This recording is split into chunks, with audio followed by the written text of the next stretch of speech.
Hey everyone, welcome back to Next Gen Tutorials.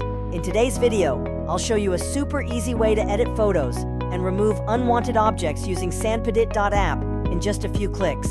Before we dive in, don't forget to hit that subscribe button so you never miss out on more quick and helpful tech tips. To get started, open your browser and navigate to Sandpedit Remove Object.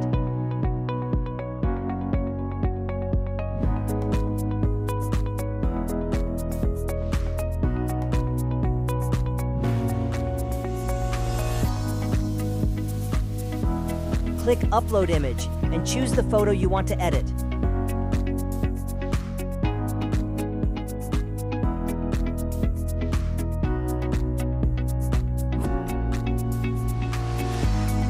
Then, hit the Auto button to automatically detect objects in your image.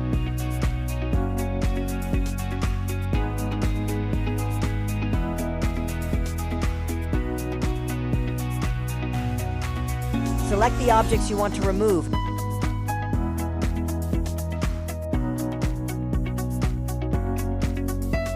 And click Remove.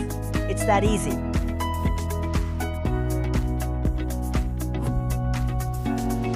And voila! Your image is now picture perfect. Hope you found this tutorial helpful. Don't forget to like, share, and subscribe for more amazing tech tips from Next Gen Tutorials.